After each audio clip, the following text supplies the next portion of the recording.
여러분 안녕하십니까. 6월 4일 수요일 넘치는 우리 교회 매일 묵상 시작하도록 하겠습니다.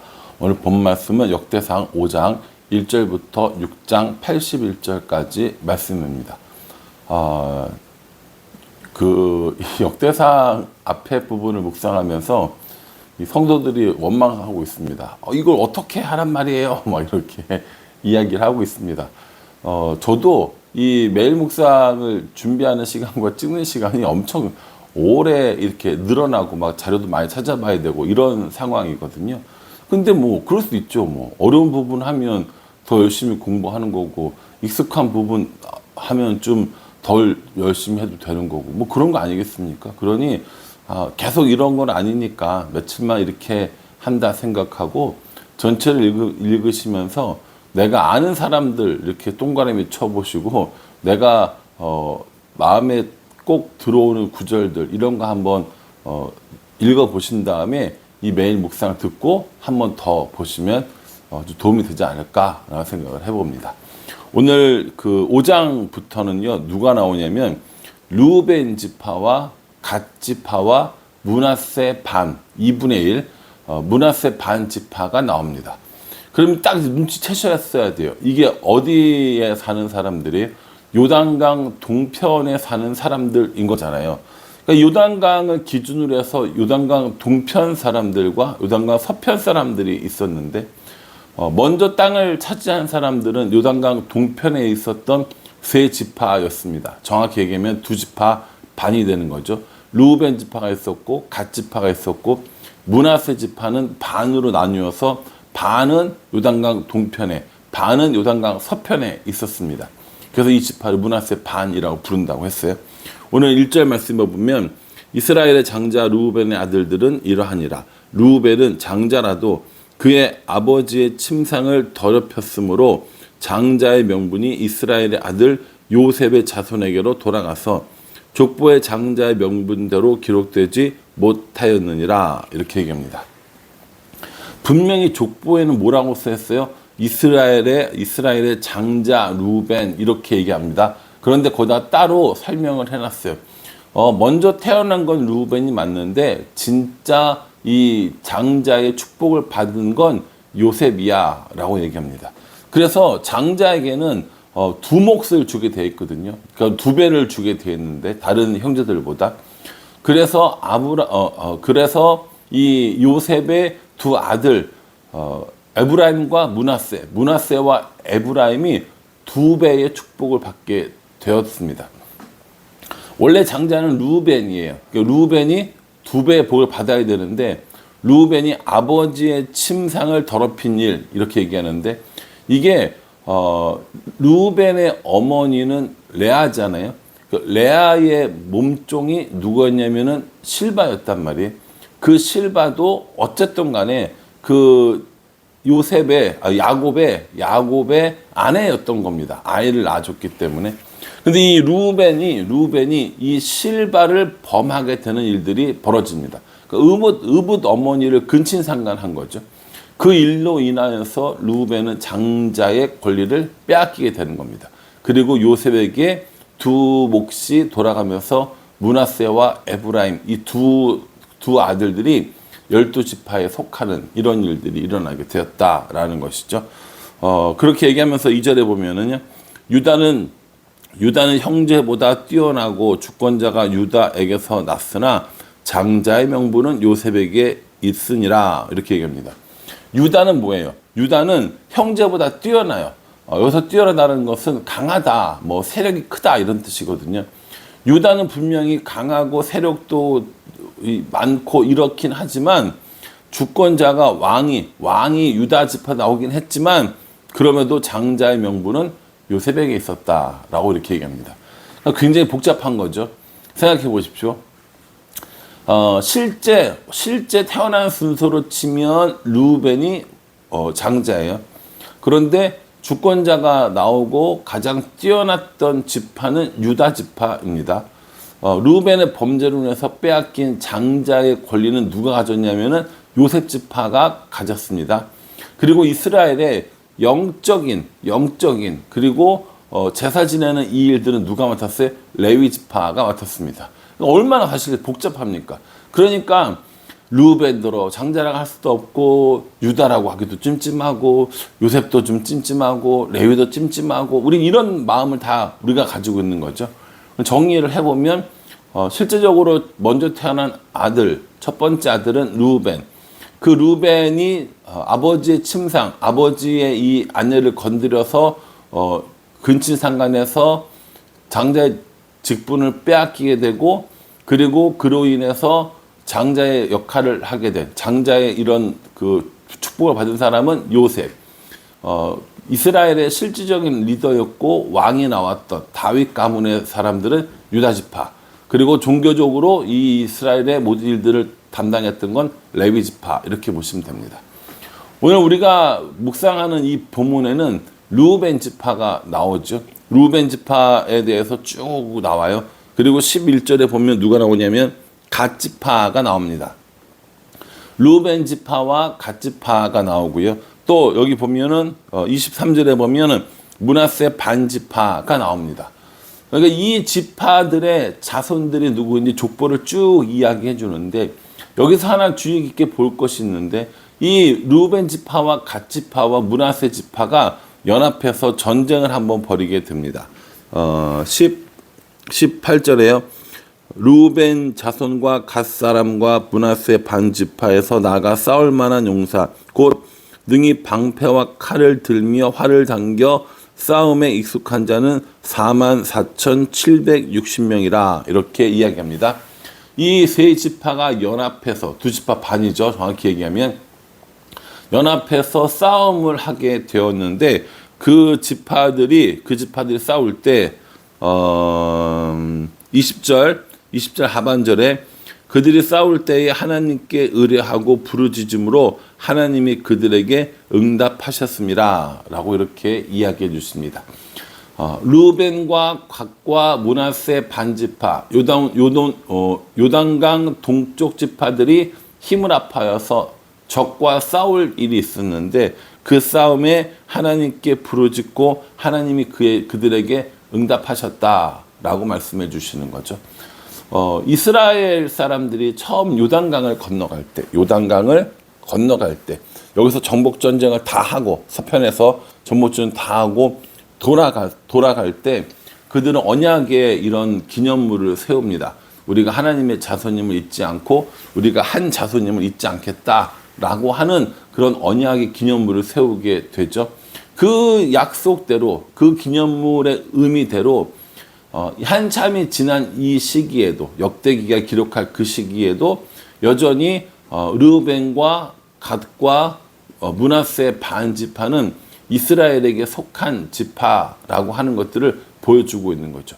여기서 이 족보에 기록되어져 있다고 하는 것은 이들의 정체성을 드러내는 거거든요. 그래서 여전히 르우벤 지파가, 여전히 갓 지파가, 여전히 므낫세 반 지파가 우리 종족, 우리 민족 가운데 있다라고 하는 것을 알려주는 거죠. 포로에서 돌아왔잖아요. 포로에서 돌아와서 우리 민족의 정체성을 이야기하는데, 이 지파들은 아니야, 이 지파들은 없어졌어, 이 지파들은 끝이야, 이렇게 하지 않고 여전히 르우벤도, 여전히 갓도, 여전히 므낫세 반 지파도 요단강 동쪽에 있어서 우리와 함께 있음을 알려주고 싶었던 것입니다. 그러니 단순히 족보가 아니라 이건 우리들의 정체성이라는 것이죠.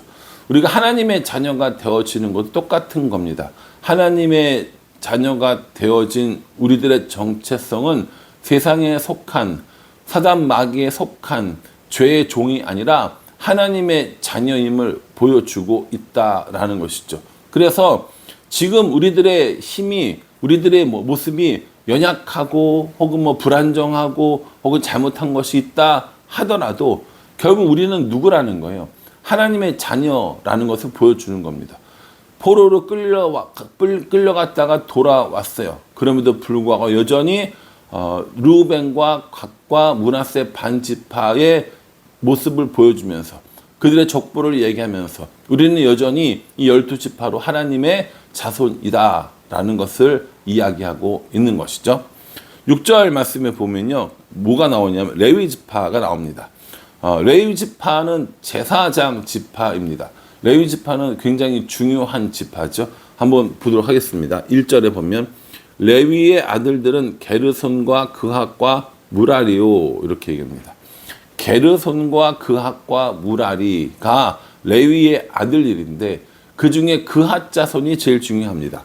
3절에 아브라함의 자녀는 아론과 모세와 미르암이요 아론의 자녀는 나답과 아비후와 엘르아살과 이다말이며 이렇게 얘기했죠. 그핫 자손의 아들 중에 아므람이 있었고요. 그 아므람의 자녀들이 아론과 모세와 미리암입니다. 아론과 모세는 남자고 미리암은 여자인 거죠. 이 아론과 모세와 미리암이 이스라엘이 홍해를 건너서 애굽을 탈출하는데 아주 결정적인 일을 했고 이스라엘의 아주 큰 민족의 지도자였을 뿐만 아니라 어떤 이스라엘을 건국하는 거의 건국의 아버지 같은 사람들인 거죠. 그러니까 이 모세는 이스라엘을 이끄는 지도자였고 이 아론이 하나님 앞에 대제사장으로 부름받는 겁니다. 이 대제사장은요, 한 사람이 쭉 하다가 죽으면 그 아들에게 넘어가고 또 쭉 하다가 쭉 하면 아들에게도 넘어가고 이런 식으로 이제 계속 유지가 되어졌단 말이에요. 그러니까 이 족보가 얼마나 중요하겠습니까? 아론의 자녀는 그 다음에 나답과 아비후와 엘르아살과 이다말인데 여기서 첫 번째 아들이었던 나답 그리고 두 번째 아들이었던 아비후는 하나님께서 허락하시지 않은 불로 제사를 지냄으로 말미암아 죽었어요. 그러니까 아론 다음에 제사장은 누가 나옵니까? 엘르아살이 되겠죠. 4절 이후에 보면은 이 엘르아살의 이런 그 또 아들들이 쭉 나옵니다. 엘르아살은 비느하스를 낳고 비느하스는 아비스와를 낳고 이렇게 쭉 나오죠. 그러니까 그게 누구예요? 대제사장의 족보가 되는 겁니다. 이 역대기에 이런 나오는 족보 중에서 가장 긴 족보는요, 다윗 가문이거든요. 그리고 다윗 가문을 제외하고 가장 길게 나오는 족보는 바로 여기 나오는 이 대제사장의 가문의 족보입니다. 언제 얼마나 쭉 나오냐면 15절에요. 여호와께서 느부갓네살의 손으로 유다와 예루살렘 백성을 옮기실 때에 여호사닥도 가니라 이렇게 얘기합니다. 여호와께서 느부갓네살 손으로 유다와 예루살렘 백성을 옮기는 게 뭡니까? 포로로 끌려간 거죠. 그 포로로 끌려갔을 때 누구도 따라갔다라는 거예요. 여호사닥이라고 하는 제사장도 같이 갔다는 겁니다. 그 대제사장도 같이 끌려갔다라는 거예요. 그럼 그 사람은 뭐 하겠어요? 그곳에 가서 제사를 지내고 그곳에 가서 백성들을 가르치는 일들을 했겠죠. 그러니까 이 레위 지파를 통하여서 대제사장 가문이 나왔고 아론이요. 그 아론의 아들로부터 대제사장이 쭉 이어지고 결국에 포로 끌려갈 때까지 그 대제사장이 존재하고 그 대제사장도 포로로 끌려갔었다라는 걸 의미합니다. 50절에 보면요.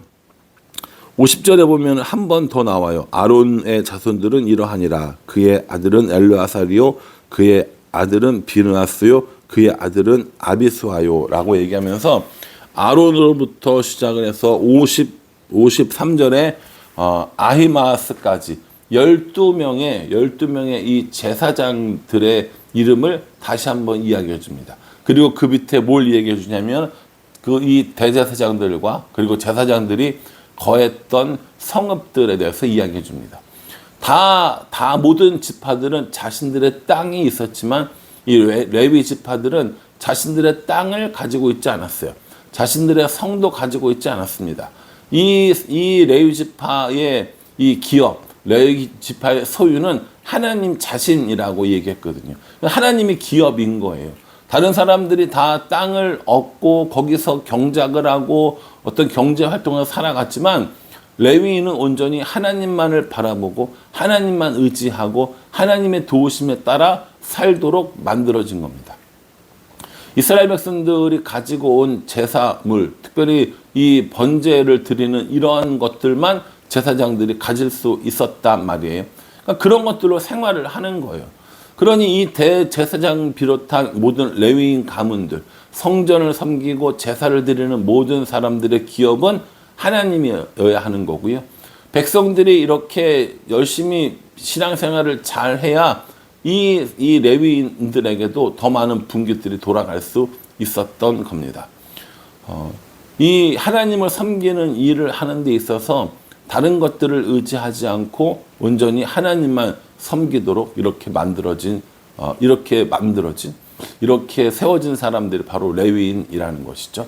그러니까 오늘 르우벤과 갓과 므낫세 자손 그리고 레위 지파의 이런 사람들과 사역들과 얻어진 이 성읍들, 거하는 성읍들을 통해서 하나님께서 그냥 대충 만들어 놓으신 것이 아니라 굉장히 세밀하게 하나하나 만들어 두시고 또 그렇게 하나하나 위치하게 하셨다라는 생각들을 한번 해보게 됩니다. 르우벤과 갓과 므낫세 자손들은 사실은 그렇게 힘 있는 사람들은 아니었습니다. 그럼에도 불구하고 여전히 이스라엘 공동체인 거고요. 레위 사람들은 굉장히 중요한 일을 했습니다. 그러나 많은 것들을 얻은 것이 아니라 하나님을 바라보게 하셨습니다. 이런 말씀들을 묵상하면서 나는 우리 공동체에 혹은 우리 회사에 우리 가정에 내가 속한 공동체에 얼마만큼 중요한 사람인가라는 생각을 해봅니다. 중요한가 안 중요한가가 아니라 그 공동체의 일원인가가 훨씬 더 중요하다라고 생각합니다. 레위인도 마찬가지죠. 이 레위인들이 가지고 있었던 그 성읍이 되지 않도록 하나님만 의지하도록 하나님께서 이렇게 모든 일들을 배려해 주셨음을 보게 됩니다. 우리들의 삶 가운데도 아마 우리가 잘 모르는 이런 배려들이 있을 거고요.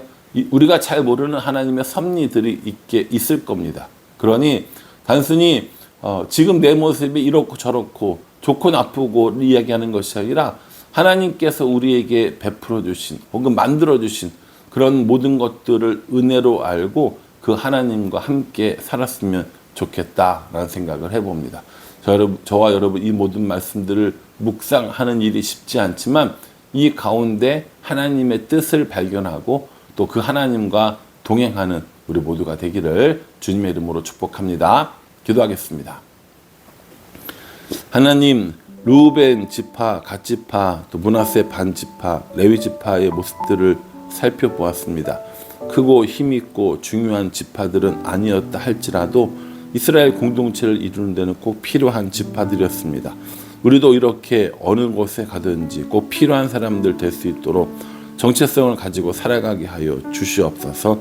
레위 지파는 세상의 물질들을 의지하지 않고 하나님을 바라보며 백성들과 함께 살던 사람들입니다. 우리도 그렇게 세상 것들에 관여하지 않고 세상 것들에 상관하지 않고 하나님을 바라보며 그런 삶을 살았으면 정말 좋겠습니다.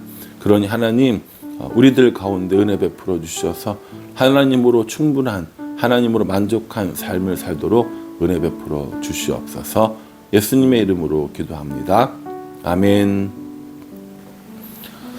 내용이 길어져서 마음이 조급해지는 부분들이 있는데 그래서 다 못하고 넘어가는 부분들도 생기는 것 같기도 한데 며칠만 더 이렇게 길게 하면 되니까 좀 길더라도 양해해 주시고 꼼꼼하게 잘 묵상해 주시기를 부탁드리겠습니다. 감사합니다.